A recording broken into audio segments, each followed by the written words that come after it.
नमस्कार, मैं जितेंद्र चतुर्वेदी। अब 2024 को लेकर चर्चा होने लगी है और दरअसल वही सबसे बड़ा सियासी रण भी है जिसकी तैयारी में तमाम सियासी दल जुट भी गए हैं। मसलन अगर आप इस भारत जोड़ो यात्रा को देखें तो ये असल में कांग्रेस की 2024 की तैयारी का हिस्सा है और इसकी वानगी भी दिखाई देती है। आपको ध्यान होगा कि एमसीडी का चुनाव रहा हो या गुजरात का चुनाव रहा हो और हिमाचल प्रदेश में भी बाद के दिनों में वहां कांग्रेस जाती है तो उसको जिस तरह से कांग्रेस ने छोड़ रखा था उससे ये साफ हो गया था कि असल में उसकी पूरी जो ऊर्जा है वो उन्होंने भारत जोड़ो यात्रा में लगा रखी है, क्योंकि उसका संबंध सीधा जो है वो 2024 से है। और ये बात कम से कम दिल्ली में नजर भी आई तब जब कांग्रेस इकाई दिल्ली जो है वहां के लोगों को बुलाया गया तो उनको लगा कि साहब ये बुलावा आया है एमसीडी चुनाव की तैयारी के लिए। ये उन्हीं दिनों की बात है। तो जब वो वहां पहुंचे तो मालूम पड़ा कि नहीं साहब, ये जो भारत जोड़ो यात्रा है उसके लिए चर्चा करनी थी, क्योंकि ये जो यात्रा है ये दिल्ली से भी होकर गुजरेगी। तो इससे इस बात का अंदाजा लगता है कि किस तरीके से 24 की तैयारी में सियासी दल जुटे हुए हैं। आप आम आदमी पार्टी को देखिए, उनकी जो है राष्ट्रीय परिषद जो हुई 11वीं, उसमें भी जो चर्चा का बिंदु था वो दरअसल 2024 की तैयारी की रूपरेखा ही थी। तो जाहिर है जब ये दल उसमें लगे हुए हैं तो भाजपा पीछे कहाँ ही रहती, वो तो 24x7 चुनावी मोड में रहती है। और ऐसा लगता है कि उसने 2024 के लिए सियासी बिसात बिछाना तकरीबन, अगर मुझे ऐसा लग रहा है कि उन्होंने ये जो 5 राज्यों के चुनाव हुए जिसमें उत्तर प्रदेश भी रहा उसके बाद से ही शुरू कर दिया था और जो दिखाई देने लगा। अभी आप देखिए कि प्रधानमंत्री नॉर्थ ईस्ट में है, वहां उनका जो भाषण हुआ उस भाषण में जो उन्होंने एक बात रेखांकित की उस बात को आप राष्ट्रपति चुनाव से जोड़िए। उन्होंने कहा कि जो जनजातीय समाज है वो भाजपा के साथ खड़ा है, भाजपा उनकी पहली पसंद है, और फिर उसमें गुजरात के उदाहरण की भी चर्चा आती है। अब आप देखिए कि जब राष्ट्रपति पद के चुनाव की बात चल रही थी और फिर जब उम्मीदवार का नाम आया और फिर जो भी मौजूदा महामहिम है उनको लेकर जिस तरीके से तब सियासी विश्लेषण हो रहा था तो उसमें यह माना जा रहा था कि तकरीबन लोकसभा के लिहाज से 60 से 65 सीटें ऐसी हैं, और अगर आप राज्य के लिहाज से देखें तो 7 से 8 राज्य ऐसे होते हैं जहां ये समाज अपनी महती भूमिका निभाता है इलेक्टोरल पॉलिटिक्स में।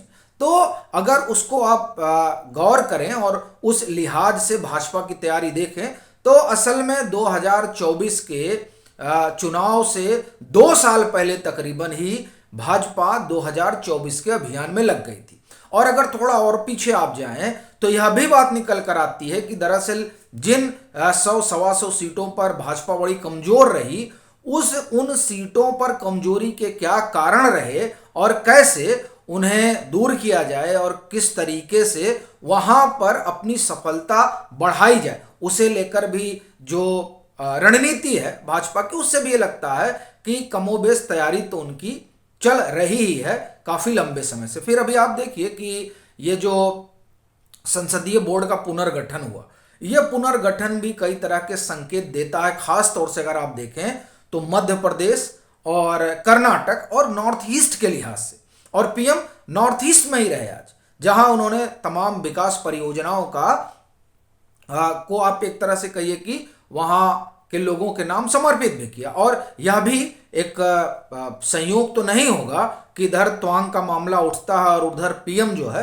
वो नॉर्थ ईस्ट में पहुंचते हैं। दरअसल इसका भी एक स्ट्रेटेजिक इंपॉर्टेंस तो है ही है, लेकिन हम अभी बात जो आप ये कहिए कि 2024 और उस 24 से जुड़े हुए सियासी गुणा भाग की कर रहे हैं, इसलिए उस हिस्से पर तो हम नहीं जा रहे हैं। पर अपना कहना यह है कि ये जो संसदीय बोर्ड का पुनर्गठन रहा यह भी कहीं ना कहीं 2024 की तैयारी से जुड़ा रहा। फिर अगर आपने गौर किया हो तो पंजाब, जहां 14 लोकसभा की सीटें आती हैं और जहां भले ही विधानसभा के चुनाव में भाजपा कुछ खास नहीं कर पाई, वैसे वहां भाजपा का कुछ खास है भी नहीं, वो तो एक तरह से कहिए कि अकाली की स्टेपनी ही रही वहां पर। तो स्टेपनी को जितना मत मिलना चाहिए उतना पंजाब में मिला। लेकिन अब ऐसा लगता है कि भाजपा वहां लोकसभा चुनाव के लिए बड़ी तैयारी में लगी हुई है, और इसी लिहाज से कैप्टन अमरिंदर सिंह हो या सुनील जाखड़ हो, उनको अपनी जो है नेशनल एग्जीक्यूटिव काउंसिल में लाना। और फिर देखिए जयवीर शेरगिल नाम है, हाँ, जो पहले कांग्रेस के प्रवक्ता हुआ करते थे, बाद में उन्होंने कांग्रेस छोड़ दी, और फिर उन्होंने ये आरोप भी लगाया किस तरह से वो एक ककून में वो कांग्रेस घिरी हुई है, और वो जो मौजूदा परिस्थितियां हैं, जो चीज़ें तमाम घट रही हैं, उससे बेखबर है। और इसी बेखबरी के आलम ने उन्हें इस बात के लिए मजबूर किया कि ककून से घिरी पार्टी को छोड़ा जाए और कोई और रास्ता ढूंढा जाए। खैर, तो वो भी जो है भाजपा ने उन्हें भी अपना प्रवक्ता बना दिया है। तो इससे एक चीज दिखाई दे रही है कि पंजाब को लेकर किस तरह की रणनीति पर भाजपा काम कर रही है। और फिर अगर आप थोड़ा सा और आगे आए तो अब तो चर्चा गुजरात मॉडल की होने लगी, और अभी जब हम बात कर रहे हैं तो दरअसल वो संगठनात्मक तौर पर हो रही है। और उसमें एक जो नई चीज आई वो पन्ना समिति है। वैसे तो पन्ना समिति का जो प्रयोग है वो कहा जाता है, अगर अखबारों की माने तो सबसे पहला प्रयोग हुआ लखीमपुर में, जो बाईपोल हुआ था उत्तर प्रदेश में, और वो काफ़ी सफल रहा। लेकिन फिर अगर उसी पन्ना समिति पर को आप देखें तो बाकी जो 3 बाईपोल हो उसमें मैनपुरी को तो मैं अपवाद नहीं मानता, अगर तीनों को देखा जाए तो वहाँ कोई खास सफलता भाजपा को मिली नहीं। रामपुर में तो जीतना स्वाभाविक तौर पर भाजपा के लिए ये एक बड़ी उपलब्धि और समाजवादी पार्टी के लिए एक चिंता का सबब है। लेकिन यह भी एक अलग मसला है चर्चा का। अभी हम लोग बात 2024 की तैयारी को लेकर कर रहे हैं, जो भाजपा की है या और जो सियासी दलों की है। मगर यहाँ ये जो खतौली का हारना और मैनपुरी में इतने भारी मार्जिन से हारना, इसने तो स्वाभाविक तौर पर एक चिंता तो बढ़ाई ही है। पर अगर पन्ना समिति के लिहाज से देखा जाए तो उसका बड़ा सफल प्रयोग गुजरात में हुआ, और जिसकी पीएम ने जो है खूब प्रशंसा भी की। फिर चाहे वो संसदीय दल की बैठक रही हो या जैसे कि चर्चा है कि 20 दिसंबर को गुजरात के प्रदेश अध्यक्ष CR पाटिल, जो सांसद भी है नवासारी से, उन्होंने एक भव्य आयोजन किया है इस जीत के मौके पर, और उसमें पीएम भी जा रहे हैं।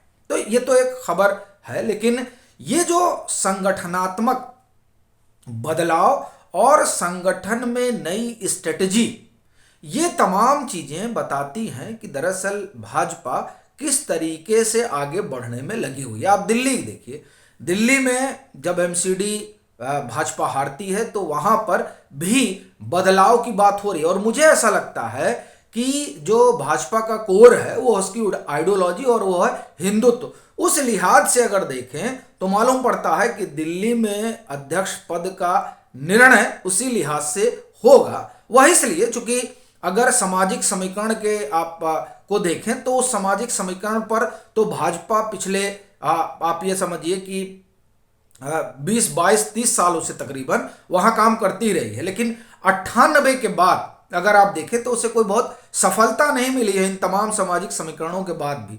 तो अब जो एक आप कहिए कि जो मोदी शाह की भाजपा है और इसमें जो आइडियोलॉजी को लेकर आगे बढ़ा जा रहा है और उसमें साथ ही साथ सामाजिक संतुलन भी बनाया जा रहा है, उस लिहाज से लगता है कि दिल्ली में अगर कोई चेहरा हिंदुत्व सरीखा आता है तो एक अलग बात तो नजर ही आएगी दिल्ली के चुनाव से।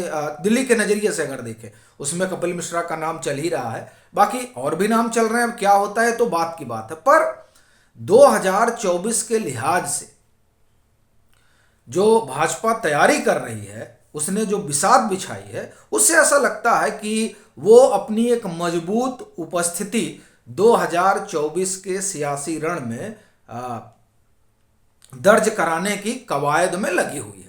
अब ये देखने वाली बात होगी कि ये तमाम चीजें जो चल रही हैं, इसमें अभी आप ये देखिए तकरीबन 8-9 राज्यों में चुनाव भी होने हैं 2023 में, और फिर उन राज्यों में भाजपा क्या गुजरात का जो उसका फार्मूला है पन्ना समिति वाला, किस तरह से संगठन को मजबूत किया जाए, और जहां सरकार को लेकर नाराजगी है और सरकार का अपना तात्पर्य कि स्थानीय नेताओं की जो अपनी नाराजगी है, उस नाराजगी को दूर करने के लिए टिकट काटने वाला जो प्रयोग है वो, या सरकार बदलने वाला प्रयोग है वो, ये तमाम चीजें तो उस गुजरात के फार्मूले में आती हैं। लेकिन ऐसा लगता है कि इस फार्मूले को वहाँ जहाँ अब फिलहाल चुनाव होने वाले हैं, तो सरकार तो नहीं लेकिन स्थानीय स्तर पर टिकट काटना और ये तमाम चीज़ों के जरिए संगठन को नई ऊर्जा देने का जो अपनी इनकी रणनीति रही है, वो यहाँ देखने वाली बात होगी किस हद तक लागू होती है